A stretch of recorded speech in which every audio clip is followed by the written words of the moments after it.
All right, so the guys were having a little bit of fun there at the end of practice, a little tug of war. Do you like what you saw from the teams there? Yeah, that's just a little reward at the end. I think everybody's out here grinding. They're sore. They're working hard. But it's always about bonding. What can we do to get that little edge? So we like to have a little bit of fun, but we like to get our work in between the white lines. Game Saturday, obviously. How much goes into preparing for that this week? Well, a lot. I mean, that's ultimately you're preparing to perform in a game. At the same time, we are in an evaluation stage, and so you want to make sure that you're as healthy as possible, which you're never 100%, and we've had our fair share here, but we're starting to come back and get a few more bodies. So, as we get closer, we'll lighten it up and make sure they have the best, opportunity to showcase themselves.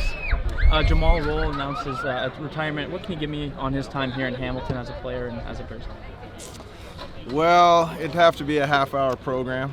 I think when you talk about Jamal, first of all, you're talking about a first-class person, and he's professional. He was hardworking. He was one of the best leaders, especially in the DB room specifically, that I'd witnessed as a coach. Just his approach, and then he's just he was an awesome teammate.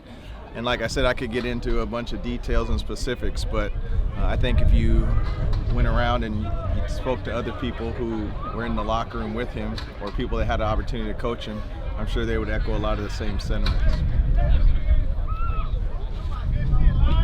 Just for Saturday, it'll be, I assume, like a first preseason game. We'll see a lot of the new guys. Is that the plan? Yeah, you'll see some vets and some new guys. Like, you can't sit everybody, but definitely they won't see a bunch of time. You'll definitely see a lot of new faces, but there will be some gelling that needs to be done, mainly probably on defense. But other than that, we'll also see how healthy we are leading up to it.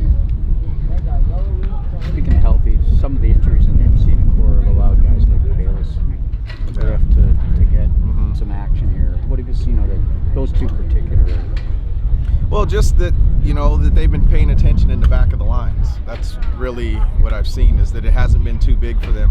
And I think also credit, the coaching staff has spent extra time with them to make sure they're prepared. And also oftentimes when people get injured, a lot more reps fall on those backups. So I think it's important for us to monitor their legs and that sort of thing. But I would just say, directly that it hasn't been too big for them. They've stepped up and made some plays. We also need to get better.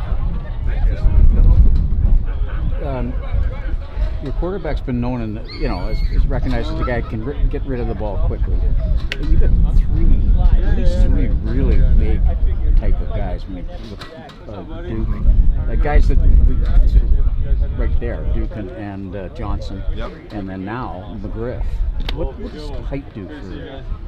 I mean, I know you can't teach it. Well, outside the obvious, the catch radius is different. There's oftentimes, when you have smaller DBs, they may not be open by separation, but they're actually open because of their body size and being able to shield themselves away from the defensive back. So there's something to be said for that. And then there's, what's commonly known as a 50-50 ball, where you would think that you may have an advantage in that area. But practice is one thing, and you got to be able to make those plays in the game. So I think the personnel department's done a really good job of bringing in all types of receivers, from size to quickness and some toughness out there too.